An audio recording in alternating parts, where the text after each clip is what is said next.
Most near-death experiences around the world talk about an increased sense of spirituality after a near-death experience, by which they mean roughly a sense of connectedness to other people, to nature, to the universe, to the divine.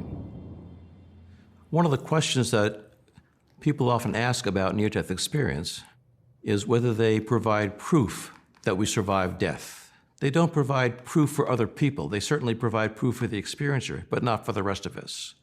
But there are some experiences that do provide something that's at least evidence, if not proof. And those are cases in which the experiencer encounters a deceased individual who was not known at the time to have died.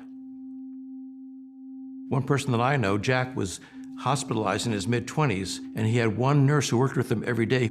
And one day she told him that she was going to be taking the long weekend off and there'd be other nurses substituting for her. And while she was gone, he had another respiratory arrest where he had to be resuscitated. And during that arrest, he had a near-death experience in which he found himself in a beautiful pastoral scene, and there to his surprise was this nurse, Anita, walking towards him. And she said, "Jack, you can't stay here with me. You need to go back into your body. And I want you to find my parents and tell them that I love them and I'm sorry I wrecked the red MGB." He then woke up back in his body in his hospital bed. Tried to tell this to the first nurse who walked into his room. She got very upset and left the room in a hurry.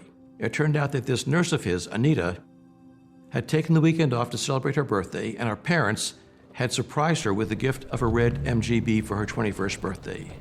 She got very excited, jumped in the car, took off for a drive, lost control, crashed into a telephone pole, and died just a few hours before Jack's near-death experience.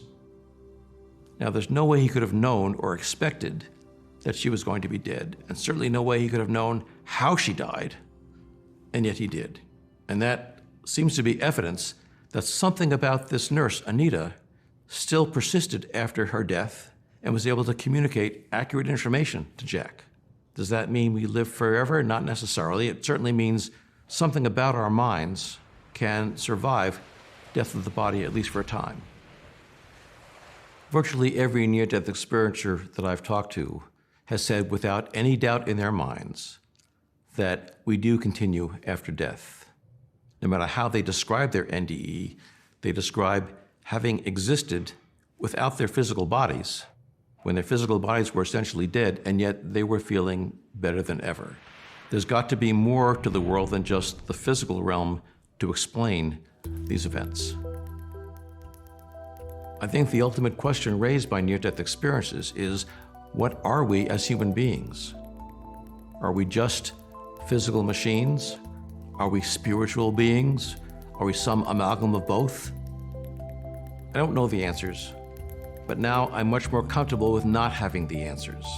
I think the important part of near-death experiences is what they tell us about this life we're in now, that we're all interconnected, that we aren't individual people, but we're part of something greater.